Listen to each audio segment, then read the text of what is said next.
One of the viewers of my videos suggested that I do a video on acne. So that's what I'm giving you today. This is a video on acne, but specifically I'm going to talk about the relationship of nutrition, diet, and supplements to acne. The full discussion of acne is complex. It's way beyond the scope of a video like this. I've written about acne in the past. I will likely write very full, complete articles on acne prevention and treatment in my Applied Metabolics newsletter. But in this video, I'm going to be specific for nutrition and acne. Okay, what is acne? Acne is medically known as acne vulgaris. And that's a kind of proper term because acne can be vulgar. It can affect a lot of people psychologically, where it produces low self-esteem because, they get the breakout on the face. Teenagers are particularly prone to this because acne hits them hardest, which I'll get to in a minute.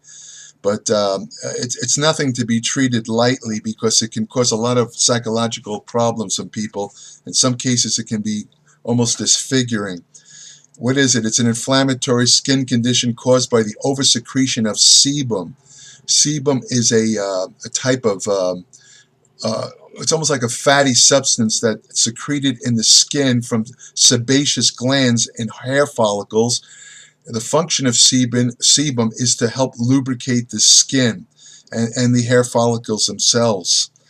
Normally, sebum acts, like I say, as a natural moisturizer of the skin, but when it accumulates too much in the skin, it's acted upon by local bacteria in the skin called P. acnes.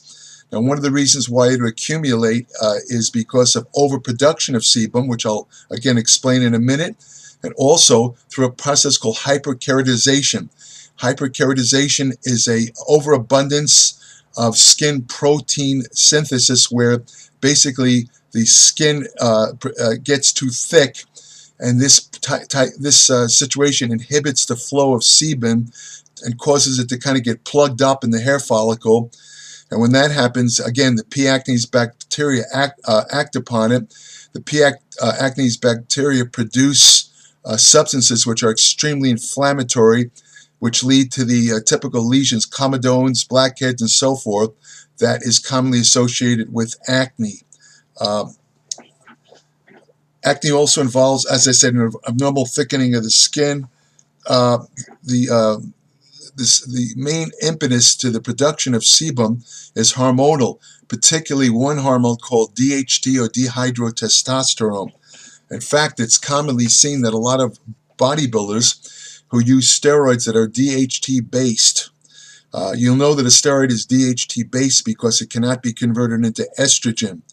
However, the DHT based steroids, the problems of those steroids are that they can also produce a whopping case of acne, and also if you have a genetic tendency to male pattern baldness, DHT-based steroids will bring out male baldness, so you would have eventually lost your hair anyway, as you got older.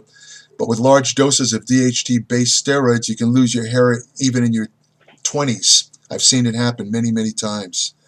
You could see you don't see it much anymore, but years ago I used to attend a lot of contests where I'd see bodybuilders, when they turned to do a back pose, they had incredible, horrible lesions, acne lesions and scars all over their back. That was kind of a dead giveaway of heavy steroid use. In fact, some medical doctors wrote articles suggesting that acne on the upper back and shoulders was considered to be indicative of anabolic steroid use. It was so common back then. Today, I guess because of the fact that bodybuilders take measures against DHT production, that you don't see it as often, but it still shows up in some bodybuilders who, let's say, are not quite aware of the effect of DHT on acne. It still shows up, and those that don't, let's say, don't have people helping them biochemically or pharmacologically, whatever you want to call it. Acne is as I said earlier, acne is very prevalent in teenagers, because in teenagers you have a surge of DHEA, dihydroepiandrosterone, which is an adrenal hormone. Adrenal hormone promotes androgen activity in the sebaceous glands of the skin that produce sebum. Now, in other words, DHT is converted into testosterone and other androgens that increase sebum production. And when you increase sebum production in the follicles, you increase your risk of acne. Some studies suggest that 80% of people eventually get some form of acne, and some even go so far as to say that 100% of teenagers get at least mild acne because of this DHEA surge. However, I doubt that statistic because, speaking for myself, I never had acne. Never. I certainly showed increased testosterone because I was already working out when I was 12 years old. I mean, I probably had higher than normal testosterone levels because of that, but I never, ever in my life got a single acne lesion, not one. So to say that it occurs in 100% teenagers, to me, is a little bit hyperbolic, to say the least. Acne does tend to affect men more than women, but it's less prevalent in Asians and black people. Not everyone as I said, excuse me, not everyone gets acne no matter how much androgens they produce, and that suggests there's a genetic component. I mean, everybody secretes sebum, the factors are there, but some people never get acne. I mean, there are bodybuilders who take tons of DHT-based steroids, don't do anything to to block the DHT effect, yet they don't have a single acne lesion. I saw obviously, and they also don't go bald. So there's clearly a genetic component involved here. Also, it could be due to certain dietary practices that help to prevent acne, which I'm going to get to. Now, an interesting thing is back in the 1930s, medical textbooks suggested that acne could be caused by eating a high carbohydrate diet. It was based on kind of flimsy studies, and it was later discounted by dermatological research. Dermatology refers to the skin. A dermatologist is a skin doctor. For you people that have never picked up a book in your life, that's what it means. For years, dermatologists told their patients that diet had no effect on acne, including chocolate, which was thought to be a primary cause of acne. There's many articles were written saying that chocolate does not cause acne, but in retrospect, there is something in chocolate that could cause acne, but it's not the chocolate. You'll see later on in this video what I'm talking about. However, more recent research clearly shows that diet and nutrition does affect the incidence of acne. It's undeniable now. Again, though, not everybody will get acne no matter what they eat. So there's always some sort of genetic component, probably related to the production of sebum, or maybe they just don't have as many of the bacteria on their skin. It's hard to say, but there certainly is some sort of genetic factors involved. Some of the first evidence of the connection of diet to acne occurred with the observations that primitive societies, for example, indigenous people living in New Guinea and in Paraguay, they sent a dermatologist down there who had experience in investigating all aspects of acne. They followed these natives for 2 years, and they never found a single case of acne. This was attributed to the natural diet of these indigenous people, which was basically a low glycemic index. Low glycemic index refers to carbohydrates that don't elicit a large insulin release, basically carbohydrates that are moderate in their metabolism. They don't stimulate a lot of insulin. They're more slowly absorbed. That's what low glycemic index means. Anything with fiber, usually, any food with fiber usually is low glycemic index. And that's one of the reasons why fiber, which I'll mention later, is a good preventive substance to ingest if you're concerned about preventing acne. Again, these natives ingested no processed carbohydrates, and they had zero incidence of acne at all times of their lives, even when they were teenagers. This led the researchers to deduce that it's the low consumption of processed carbohydrates that protects against acne. Now, why would ingesting a diet low in processed sugars or refined carbohydrates protect against acne? The answer has to do with the fact that diets high in refined carbohydrates or processed carbohydrates also produce greater blood levels of insulin. It's called hyperinsulinism. Now, what is insulin? What does insulin have to do with it? Insulin promotes the release of active insulin-like growth factor 1. Now, IGF-1 in turn promotes processes in the sebaceous glands that result in acne. Normally, IGF-1 is bound to a protein in the blood, and in that state, it's not active. It's called insulin-binding protein 3. There's 6 binding proteins, but 3 is the main one in the blood. As long as IGF-1 is bound to this protein, it's not active. It's only bound when it's unbound to the protein or it's free IGF-1. What does insulin do? Insulin promotes the unbinding of IGF-1 to its protein, therefore activating IGF-1. Now, what does IGF-1 do? IGF-1 promotes the hyperkeratinization process. In other words, it promotes the thickening of the skin and the follicles, which slows down and blocks the release of sebum, the normal flow of sebum, and this causes the bacteria to act on the sebum and cause acne, inflammatory lesions. The IGF-1 also promotes the localized production of androgens, including dihydrotestosterone, which also does the same thing. Increases sebum production, increases hyperkeratinization, and promotes acne. One study that featured 43 people aged 15 to 25 who consumed either a low glycemic index diet or a high glycemic index diet showed that the lower incidence of acne in the low glycemic index group. Further proof that eating a lot of sugar, because of its effect on insulin, can promote acne in people that are susceptible. Another theory of how food affects acne pertains to milk. Milk not only contains IGF-1. Now, this is a big debate among scientists because IGF-1 is a polypeptide hormone. What it means is it's just composed of a long string of amino acids. Now, theoretically, when you ingest IGF-1, it's degraded in the gut into its constituent amino acids. It has no biological activity. However, when you consume it in milk, there's certain fractions in the protein in milk, particularly the casein fraction, that basically kind of attaches to the IGF-1, and it prevents it from being broken down in the gut. So a certain amount of bioavailable IGF-1 in milk does enter the system and enter the body. Whether it exerts any real biological effects is still a matter of debate among scientists. Now, milk also contains androgens, at least 2, and it contains 2 preformed metabolites of DHT. And DHT, of course, is a known promoter of acne.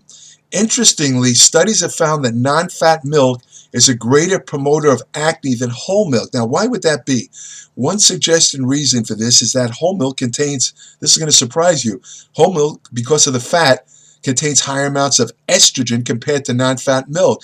And estrogen, contrary to testosterone and other androgens, protects against acne formation. It stimulates sebum flow. It tends to cut down even P. acnes in the skin. So estrogen actually protects against acne. The studies that show that studies also show that while milk is associated with acne formation, cheese and yogurt are not, and this is because of fermentation processes that break down IGF-1 and some of the other substances that are associated with acne production. On the other hand, a few studies have shown a relationship. Again, here's a surprise. A few studies have shown a relationship between ingesting whey protein and acne. There's only been a couple of case studies, but they've shown that this has involved young men who ingested whey broke out in acne. Again, the suspected reason is because acne promotes IGF-1 synthesis in the liver. Now, I've used whey protein for years. I know many other people have. I'm sure people listening to this, somebody who's listening to this video who probably did get acne from ingesting whey. I've never gotten acne from ingesting whey, and I know no one else who has. So I would look at that as an outside possibility. I think there's some sort of innate susceptibility involved that doesn't affect everyone. So I would not call whey a acne-producing supplement. That's going a little too far. Now,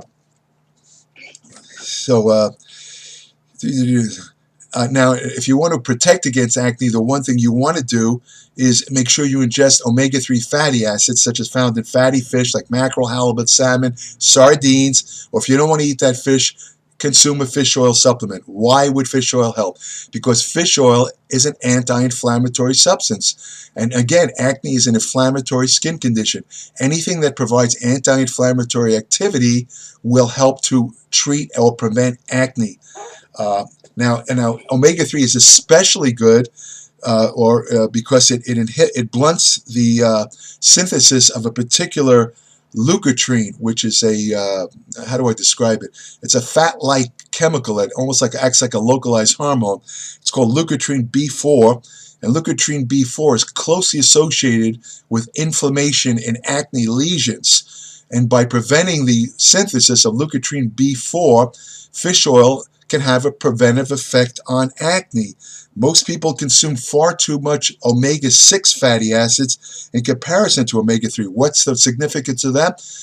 Omega-6 fatty acids tend to have inflammatory effects and can accelerate or promote acne lesions, whereas omega-3 opposes that. Omega-3 also reduces IGF-1, which, as noted earlier, plays a role, or is thought to play a role in the formation of acne.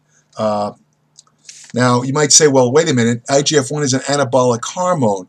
Why would I take fish oil or eat fish if it's going to cut down IGF-1? Well, the good news is that it doesn't cut down IGF-1 enough to affect any muscle building process. So the fish oil might help to lower the IGF-1 production, in the skin or localized in the acne lesion, but it's definitely not going to affect muscle. There's no studies that show that ingesting fish oil or eating fatty fish adversely affects muscle gains. Now, there was a study published in 1961 showing that teenagers who consume more fish than other teenagers who didn't consume fish showed far lower incidence of acne compared to those who didn't consume fish.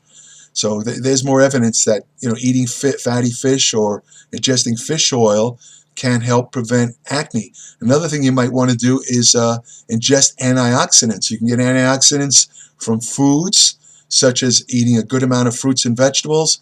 To get a sufficient amount of antioxidants solely from food, you'd have to eat 9 to 11 servings a day of fruit and vegetables. Sounds like a lot, but it's not. 1 apple is a serving. A little cup of berries is a serving. It's not that hard to eat 9 to 11 servings, but most people don't. If you don't eat that many fruit and vegetables, you're not going to be getting sufficient natural antioxidants. In that case, you might start to look into dietary supplemental antioxidants because again, antioxidants lower inflammation, and they will also lower the inflammation that causes acne. Studies of people with acne show higher levels of substances linked to oxidation in the skin. In other words, people with acne show higher inflammatory mediators that are produced as a result of excessive oxidation. Other studies show that those with acne show decreased levels of antioxidants in their blood.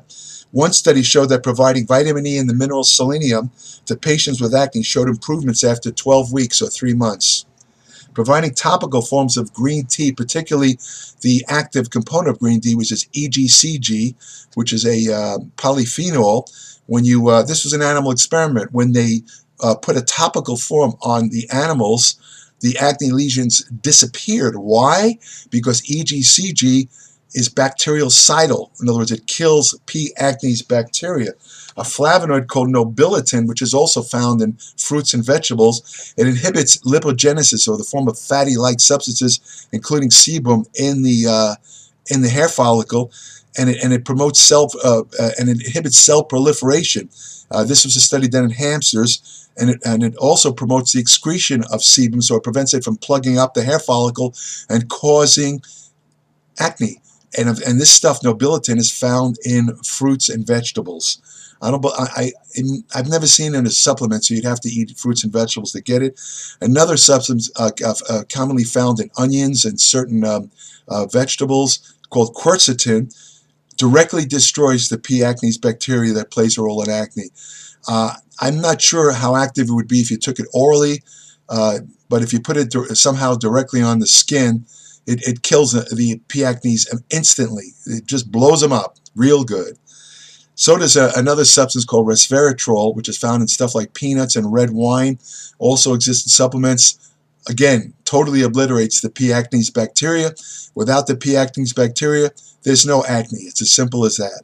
No matter how much sebum's produced, the sebum's only becomes comedogenic or acne forming when it's acted upon by P. acnes. P. acnes produces the inflammatory chemicals which causes acne. Now, the mineral zinc is particularly important for skin health as well as prostate health, but that's a different story. In fact, the mineral zinc is concentrated in the skin with 6% of the body stores found in the skin. 6% of the zinc in your body exists in skin. Patients who are deficient in zinc often have acne.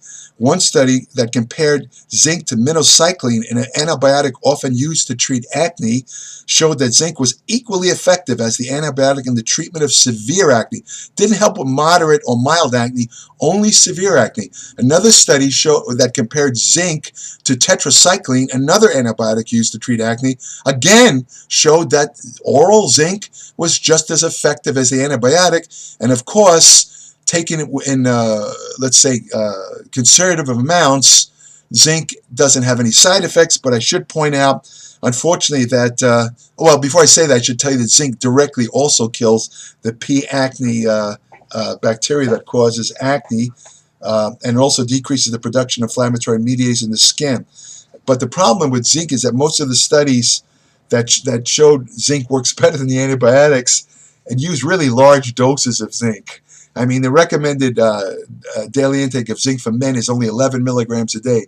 Some of these studies use zinc like in doses of 200 milligrams or more. That could present a problem because when you ingest large amounts of oral zinc, you can get some side effects that include nausea, vomiting, and diarrhea. Now, these side effects are reduced if you ingest the zinc with food, and that's generally true with most vitamin and mineral supplements. A lot of people who take vitamin and mineral supplements, they say it gives them like indigestion or it comes up on them. The solution to that is to take the vitamins and mineral supplements with your meals, and that also includes fish oil. If you take fish oil with a meal, you won't get that burping fish taste coming up. If you take it with it, it's a little tip for you. It doesn't have anything to do with acne, but I thought I'd throw it in. Excess zinc can also cause a deficiency of the mineral copper. So those of you, take a look at your supplements. If you're taking in more than, let's say, 60 or 70 milligrams a day of zinc, now I'm talking about elemental zinc. That's the amount of zinc you actually get, because zinc is usually combined with salts like zinc gluconate and zinc methionine. You want to check the elemental, the actual true amount of zinc. And if it's more than 70 milligrams, you might think about making sure you take at least 1 to 2 milligrams of copper, because zinc in large amounts causes the excretion of copper. And if you get a copper deficiency, copper is required for the healing of tendons and also for the integrity of the aorta, which is the large artery that comes out of the heart. Without sufficient copper, the aorta actually breaks down and you could drop dead walking down the street when that happens. It's not something to look forward to. P. acnes are becoming increasingly resistant to antibiotics, and supplementing with zinc could help the antibiotics work better, because, with each passing year, people take too many antibiotics, and the antibiotics somehow, don't ask me how, they're developing resistance to, the bacteria are developing a resistance to antibiotics. Now, zinc is so bactericidal towards P. acnes that if you take zinc supplements, and you don't have to take a lot, if you take zinc supplements with let's say you're prescribed a antibiotic to treat acne, if you take zinc with it, it'll like triple the effectiveness of the antibiotic. Doctors don't tell this to people, but I'm telling you. Large doses, you heard it first here. Large doses of vitamin A are also efficient in treating acne. But again, too much can cause problems. I mean, there's a famous study of some Arctic explorers, this is many years ago. I shouldn't laugh, it's not really funny.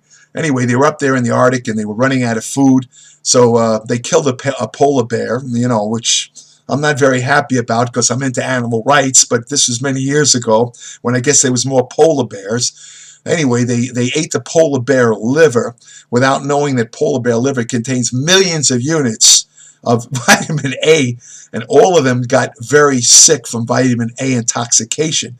Now, the amount that these explorers ate was gigantic. You'd have to swallow like 3 bottles of vitamin A to get the amount they ate. But the point is, vitamin A does accumulate in the liver. So taking in large amounts of vitamin A is not healthy. You want to, keep it down. 10,000 units a day is more than enough. In fact, there is some of the drugs used to treat severe acne. Acne? What is acne? I mean acne. See, somebody's going to get on me for that mispronunciation, but it was a slip.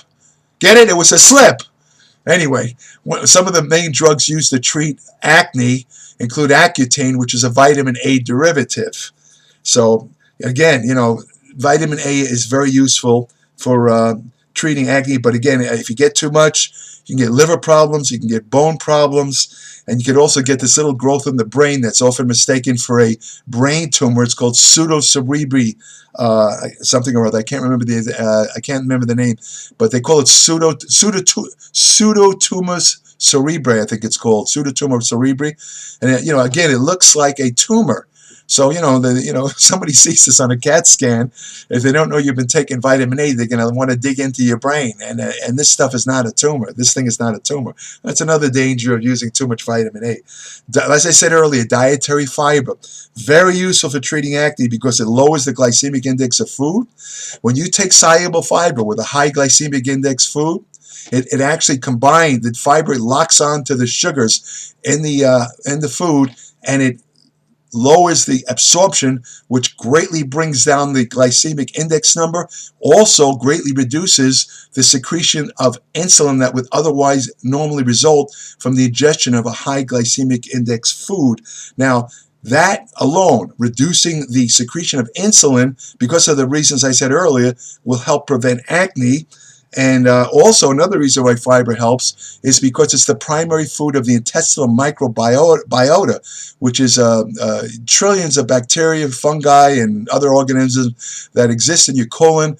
They release a number of factors, including anti-inflammatory factors. I'm not aware of a lot of studies. This is a burgeoning science. It's just developing now, the intestinal microbiome. But I'm sure that if I looked, I'd probably find some studies linking a greater diversity of intestinal bacteria to a lower incidence of acne. So that's a reason why you want to ingest at least 30 grams or more of fiber a day.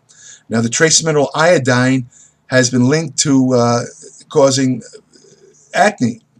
Those who ingest large amounts of kelp, now that was a popular habit back in the days when I competed in bodybuilding. We used to ingest large doses of kelp tablets because we knew that 1/3 of the thyroid hormone was composed of iodine.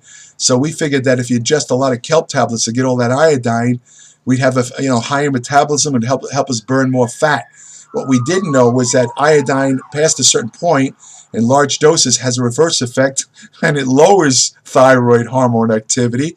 This is called hormesis, which means a substance taken in small amounts can be beneficial, but once you get past that point, it becomes toxic or negative. And that's the case with iodine.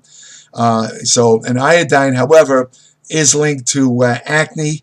However, because of this, most people used to get most of their iodine from iodized salt, and a lot of people today don't eat as much salt. So, strangely enough, the incidence of not enough iodine in the diet has gone up. It's gone up in recent years because people don't eat iodized salt as much as they used to. Most fish contain iodine, and you might say, well, wait a minute. Maybe I should stop eating fish because I don't want to get iodine. But remember, fish also has omega-3 fatty acids, which neutralize the iodine effect. So you can eat fish without worrying about iodine. So that's about it. I think this is a long video, I know it, but there was a lot of things to cover. Anyway, and now you know how nutrition affects the incidence of acne. For those of you who are worried about acne, I can tell you that a large percent of you who are looking at this video, if you if you use large doses of growth hormone or DHT-based steroids, you have a very, very high risk of getting acne, even if you've never had it in your life. I just want to leave you with that thought. Now, if you want further information on nutrition, food supplements, exercise science, fat loss techniques that work, hormonal therapy, ergogenic aids, anti-aging research, I'm going to tell you what you can do today to prevent the degeneration of the body associated with aging, including mental degeneration. You don't want to lose your marbles in your head. You don't want to get, where you get like Alzheimer's and Parkinson's and all that. I always have articles on how to prevent that. In one of my first issues of Applied Metabolics, I had a complete program developed by a UCLA neurology team. It was a nutrition exercise program on how to actually reverse Alzheimer's disease in stages 1 and 2. Those are the early stages. There's 4 stages of Alzheimer. Alzheimer could possibly be reversed in the first 2 stages. The second 2, 3, and 4, too much damage. As it's a question of the lights on but nobody's home with 3 and 4. So that was just one article. I always cover these subjects. No matter what your level of education, you will learn something every month in the 40 and 50 pages that I produce every month of Applied Metabolics, www.appliedmetabolics.com. Those who subscribe, I will answer short questions submitted to me at the Applied Metabolics email portal site. Again, only for subscribers, active subscribers. Also, if you subscribe, you will be invited to join my private Applied Metabolics Facebook page, where every day I list or I post interesting studies and material related to state-of-the-art nutrition, exercise science, and also general health. And I also have discussions and answer questions on the Facebook page too. So, if you're interested in the unvarnished 100% truth, I don't try and sell anyone anything other than truth and information. I'm not aligned with any food supplement companies. I'm not aligned with any magazines. Nothing. I'm not influenced by any of them. I am one of the sole beacons of truth available today anywhere, including the entire internet. Most people are associated with something. They have ulterior motives, not me. I'm just trying to sell the truth because I'm a big believer in truth. It's like they used to say in the X-Files. Anyone who watched the X-Files TV show, the truth is out there, and it's in my Applied Metabolics newsletter. Subscribe today, www.appliedmetabolics.com. If you want to if you want to have the best friend you'll ever have, go to your local shelter, adopt a dog. I was going to say that dogs prevent acne, but I don't want to go that far because I stick to the truth. So I'm not going to say that, but I will say dogs are the best companions you could ever have. They're the best friends. They're the most loyal creatures on earth. Dogs have been more loyal to me than any human being I've ever known. Take care. Thanks for watching. And congratulations for those of you who had the attention span to stay to this end of the video. Those of you who didn't, what can I say? Start reading books, open up your brain. Take care.